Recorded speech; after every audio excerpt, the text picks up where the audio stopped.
നമ്മൾ UK ആളുകൾക്ക് work ചെയ്യണം എന്നുണ്ടെങ്കിൽ 3 പരീക്ഷകൾ പാസ്സാകണം.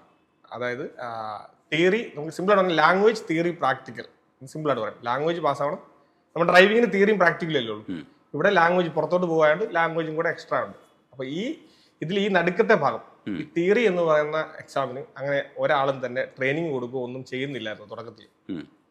അപ്പം ഇതില് ഒരു ട്രെയിനിങ്ങിന്റെ സാധ്യത ഈ മെറ്റീരിയൽസ് കൊടുത്താൽ നമ്മൾ പുറത്തോട്ട് വിട്ട് കഴിഞ്ഞാൽ ആളുകൾക്ക് ഉപകാരപ്പെടുമെന്നും അത് ആളുകൾ പഠിക്കാൻ സാധ്യതയുണ്ടെന്നുള്ള എന്ത് ജോലിയെ സംബന്ധിച്ച ആദ്യം UK നേഴ്സസിന് അവർക്ക് അവിടെ ഏത് രാജ്യത്തു നിന്നും UK ചെല്ലുന്ന നേഴ്സസിന് അവിടുത്തെ ലൈസൻസ് എടുക്കണം എന്നുണ്ടെങ്കിൽ അവര് ഈ പറഞ്ഞ 3 പരീക്ഷകൾ പാസ്സാണ്.